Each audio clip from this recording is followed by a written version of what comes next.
Hello جی السلام علیکم ورحمۃ اللہ وبرکاتہ. وعلیکم السلام ورحمۃ اللہ وبرکاتہ. جی حضرت اسماعیل رضا امجدی صاحب بول رہا ہے. جی حضور آپ کون؟ حضرت میں یہ پوچھ رہا ہوں، ابھی مفتی عبد المنان کلیمی صاحب سے کے تعلق سے آپ کی تحریر پڑھی، جی اس میں انہوں نے نکاح میں گواہوں سے تشریح کی. جی حضور. تو حضرت حضور حضور لفظ تو استعمال نہ کریں، میں تو آپ کے سامنے بچہ ہوں، وہ تو صرف میں تسلی چاہتا ہوں. میں خود ہی ایک بالکل نوجوان ہوں، میں کوئی بوڑھا نہیں ہوں حضور. جی جی جی.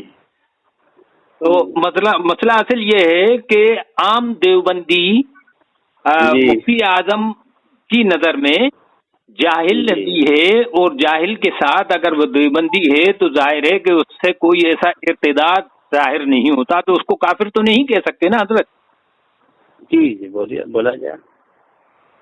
اب جیسے عام مسلمان ہیں، ظاہر ہے نہ تو وہ بریلوی جانتا نہ دیوبندی جانتا، وہ تو جی اس پہ لاگو خاندانی نہیں طور ہوتا. پہ گھر میں پیدا ہوا مسلمان ہے بس. جی لاگو نہیں ہوتا ان پہ. یہ مفتی صاحب کیول نے اسی پہ فیصلہ ہی سنایا تھا.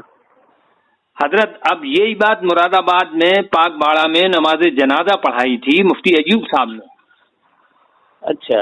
ہاں، یا کسی اور نے نماز جنازہ پڑھائی تھی صرف دیوبندی کی، جس کے اوپر مفتی عبد المنان کلیمی صاحب نے اس کے اوپر جی بغیر تحقیق کے فتویٰ دے دیا تھا، کفر کا فتویٰ کہ ان کو جو ہے تجدید نکاح بھی کرنا ہے، اور یہ جو ہے وہابی کی نماز پڑھائی جس نے اس کا جو ہے. جی. تو حضرت اسی طرح سے جی جی جی فرمائیں، سن رہے ہیں. میں صرف یہی کہہ رہا ہوں کہ عام مسلمان جو ہے وہ مسلمان ہی ہے، اس کو اپن کسی بھی طرح سے ظاہر ہے بڑے لوگ جو ہیں ان سے بھی اس طرح کی غلطی جو ہے سرزد نہیں ہوتی. ظاہر میں وہ گستاخی کریں آپ صلی اللہ علیہ وسلم کی شان میں، یا اللہ کو جھوٹا کہیں، عام آدمی جو ہے وہ چڑھ بیٹھے گا. کسی بھی دیوبندی کے لیے اسے ڈائریکٹ اپن مرتد یا کافر تو نہیں کہہ سکتے نا اس کو. نہیں کہہ سکتے. بقول مفتی عبد الرحمان کلیمی صاحب بھی، وہ بھی فیصلہ اسی پہ سنایا تھا، اسی بنا پہ. اب حضرت کچھ لوگ تو بالکل ڈائریکٹ میں جو ہے یہ کہہ دیتے ہیں کہ ارے صاحب وہ تو بس یہ جو ہے کافر ہیں، کہیں مرتد ہیں، بدعقیدہ ہیں. عوام کے نہیں تھا. جی فرمایا فرمایا. میں حضرت یہی آپ سے پوچھ رہا ہوں کہ کیا اس طرح سے مسلمان قوم کو جو ہے گمراہ کیا جائے؟ اب یہی نا دودھاری تلوار والی بات ہو گئی. ہاں حضرت اب آپ بالکل بڑا فرما. ایک جگہ آپ بغیر تحقیق کے ہوئے فتویٰ دے دے رہے ہیں، ہاں اور دوسری جگہ آپ تحقیق کر کے کہتے کہ نہیں ایسا نہیں ایسا ہے. اس میں ایک نہیں کتنے علماء موجود تھے، مسجد میں یہ معاملہ پیش آیا تھا.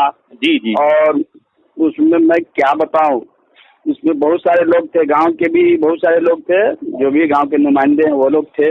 جی جی جی. اور اس کے بعد اس میں جو علماء کے نام لکھا اس میں کچھ علماء چھوٹ بھی گئے ہیں. جی جی. ہاں اس میں یہ ساری گفتگو ہوئی تھی وہاں پہ برجست. اس نے کہا کہ نہیں ایسا نہیں ایسا ہے. جی جی. اور سبوں کو سامنے. ہاں ہاں بالکل، وہ تو بھائی عام مسلمان ہے تو وہ یہی کہے گا. حضرت کون سا گاؤں ہے یہ، کون سا علاقہ ہے جہاں یہ معاملہ پیش یہ آیا؟ ہو گیا سیتامڑھی بہار، مجولیا گاؤں کا نام ہو گیا. جی جی. مجولیا جی سیتامڑھی میں پڑتا.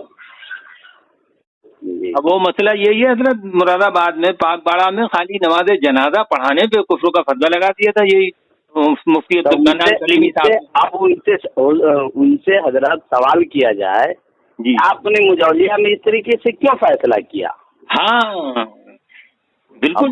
اب یہ وہ جواب دینا کہ وہی مسئلہ اگر دوسری جگہ آ جائے تو آپ ان پہ کفر کا فتویٰ صادر کر دیتے ہیں. ہاں ڈائریکٹ. اور آپ اپنے لوگ ہو وہاں پہ وہ مسئلہ بدل جاتا ہے. کیا بات ہے، کیا بات ہے صاحب.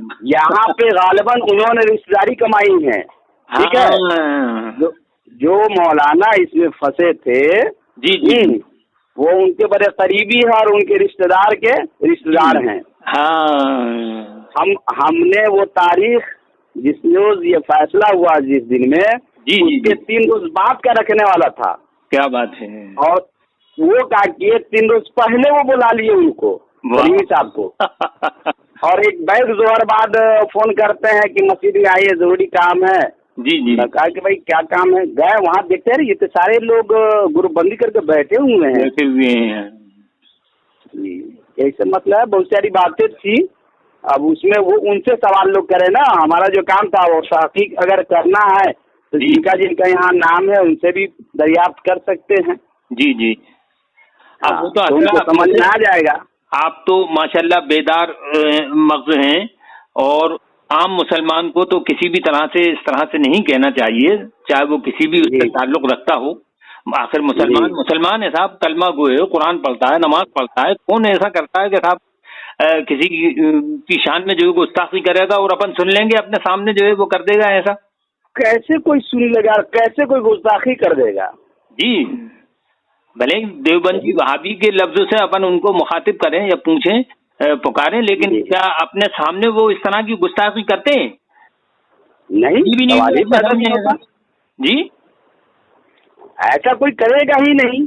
اگر آپ ہم ان کے سامنے بولیں گے تو ہو سکتا ہے 2-4 لپڑ وہ لگا بھی دے. ہاں بالکل صحیح ہے, کیونکہ آپ تو اس سے بدگمانی اور ایک طرح سے بدظن ہیں, اور نہ معلوم اس بات کا حسد ہے. اب 150 سال پہلے کس نے کیا لکھا کون پڑھتا ہے صاحب؟ آپ اگر عالم ہیں تو آپ سمجھتے ہیں کہ وہ کتابیں آج علماء کے پاس نہیں ہیں. جی جو مناظرہ کرتے ہیں ان لوگوں کے پاس وہ کتابیں موجود نہیں ہوں گی, اور خاص طور سے وہ تحریریں اس وقت کے عام آدمی کے سمجھ میں نہیں آئے گی کہ یہ ہے کیا. اچھا یہ بتایا جائے. جی جی. یہ ابھی تحریر آپ نے کہاں دیکھا؟ یہ حضرت یوٹیوب کے اوپر ہے. اچھا یوٹیوب پہ آ گیا ہے, وہ ہے سیتا مڑھی گروپ میں. اچھا اچھا. ہاں سیتا مڑھی گروپ میں پتا اس میں ہوگا, واٹس ایپ گروپ میں ہوگا. میں ابھی آپ کو پہنچا دوں گا. جی ٹھیک ٹھیک ٹھیک. اچھا حضرت یہ جو ایک شعر ہے اس کی ذرا سی تشریح بتائیں آپ. وہی جو مستوی عرش ہے خدا ہو کر. دیکھیے ایسا ہے, میں آپ کو بتاؤں گا. ایک دوسرے نمبر پہ میرا کال آ رہا ہے دوسرے موبائل میں, ٹھیک ہے؟ جی وہ بھی شاید اسی تعلق سے کوئی کال کر رہے ہیں. اچھا ان سے گفتگو کریں گے, پھر انشاءاللہ گفتگو ہوگی, میں بتا دوں گا. انشاءاللہ شکریہ صاحب.